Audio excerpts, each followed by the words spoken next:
দর্শক, আমি এখন যেখানে দাঁড়িয়ে আছি ব্রাহ্মণবাড়িয়ার আখাউড়া। আর আমি যেখানটা দাঁড়িয়ে আছি সেটা হলো আখাউড়া আগরতলা সড়কের পাশে আবদুল্লাহপুর স্কুলের সামনে। আপনারা হয়তো অনেকে জানেন, আজকে ব্রাহ্মণবাড়িয়ার এই আখাউড়া সীমান্তবর্তী 4টা ইউনিয়ন রয়েছে। 4টা ইউনিয়ন কিন্তু প্লাবিত হয়েছে। কেন প্লাবিত হয়েছে? ভারতের ত্রিপুরা রাজ্যের পাহাড়ি ঢলে এই ঢলের পানিটি কিন্তু আমি যদি একটু দেখাতে চাই, এই ত্রিপুরা রাজ্যের পাহাড়ি ঢলের পানি ব্রাহ্মণবাড়িয়ার আখাউড়া উপজেলার মোটামুটি 5টা ইউনিয়নের মধ্যে পুরো 5টা ইউনিয়ন কিন্তু আজকে তলিয়ে গেছে। এবং আখাউড়া উপজেলার আপনাদেরকে এই লাইভের মাধ্যমে জানাতে চাই, সেটা হলো আখাউড়া আগরতলা যে সড়ক রয়েছে, আখাউড়া আগরতলা সড়ক, এই যে জাজি নদীর যে ব্রিজ, সেই ব্রিজের এই দেখেন এই আমি যদি একটু দেখাতে চাই, এই ব্রিজের বিকল্প যে বেইলি ব্রিজ সেতুটা রয়েছে, সেই বেইলি ব্রিজটা কিন্তু ঢলের তুরে একেবারেই দুমড়ে মুড়ছে উপরে।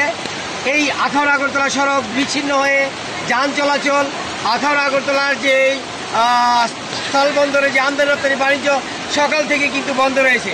আমি যদি আরেকটা বিষয় জানাতে চাই, শুধু স্থলবন্দরের আমদানি রপ্তানি বাণিজ্যই নয়, আখাউড়া আন্তর্জাতিক ইমিগ্রেশন সীমান্ত পথে সকাল থেকে কিন্তু যাত্রী পারাপার বন্ধ রয়েছে। কারণ এই আখাউড়া আন্তর্জাতিক ইমিগ্রেশনে সার্ভার সমস্যা হয়ে গেছে। এই জলের তুলে পানিয়ে একেবারেই এই ইমিগ্রেশনের ডেস্ক যে রয়েছে, সার্ভার যে রয়েছে, সমস্ত সার্ভার পানিতে ভিজে গেছে, যার ফলে যাত্রী পারাপার সকাল থেকে বন্ধ রয়েছে। শুধু যাত্রী পারাপার বন্ধ রয়েছে, এই আখাউড়া উপজেলার 4টি ইউনিয়নে প্রায় 520টি পরিবার একেবারে পানিবন্দী। তারা কিন্তু আখাউড়া উপজেলার বিভিন্ন যে আশ্রয় কেন্দ্রগুলো রয়েছে, সেই আশ্রয় কেন্দ্রগুলোতে তারা আশ্রয় নিয়েছেন। আমি যদি এখন রয়েছি আখাউড়া উপজেলার দক্ষিণ ইউনিয়নের আবদুল্লাহপুর সরকারি প্রাথমিক বিদ্যালয়ে। এই বিদ্যালয়ে কিন্তু অন্তত 20 থেকে 25টি পরিবার এই আশ্রয় কেন্দ্রে। আপনি কি আশ্রয় কেন্দ্রে, আপনি কখন এই আশ্রয় কেন্দ্রে উঠছেন?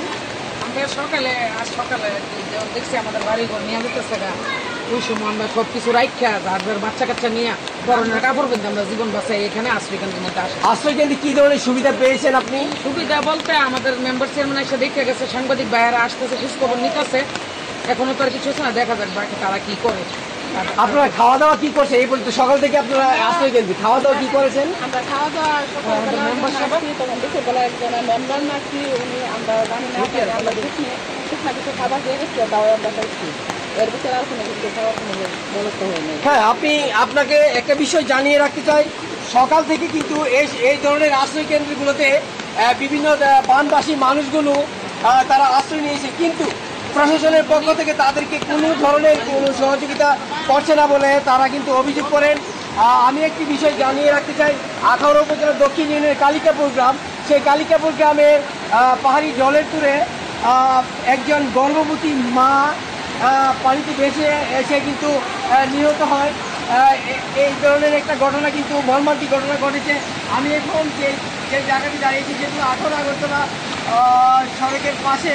এখানে কিন্তু উৎসুক জনতা, অনেক দূর দূরান্ত থেকে তারা কিন্তু এই বন্দরের যে সকল বানবাসী মানুষ রয়েছেন, যারা বিভিন্ন সমস্যায় এই এলাকায় চরম বানবাসী মানুষের পাশে এসে দাঁড়ানোর জন্য বিভিন্ন ছাত্র সংগঠন, বিভিন্ন সামাজিক সংগঠন, তারা কিন্তু এই বানবাসী মানুষের কাছে আসছেন, খোঁজখবর নিচ্ছেন, তাদেরকে শুদ্ধ খাবার, বিশুদ্ধ পানি, এই ধরনের কিন্তু বিভিন্ন সেবামূলক কর্মকাণ্ডগুলো তারা চালিয়ে যাচ্ছেন।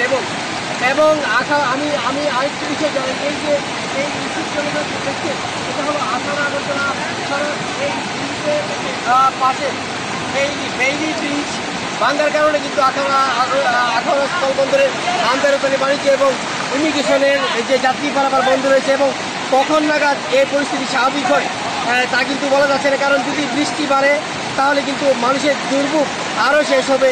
এই ছিল আমার কাছে আখাউড়ার যে ভারতীয় বানবাসী পানের পানিতে আখাউড়ার বানবাসী মানুষের দুর্ভোগ নিয়ে। আমি মহিউদ্দিন মিশু, আখাউড়া যমুনা টেলিভিশন।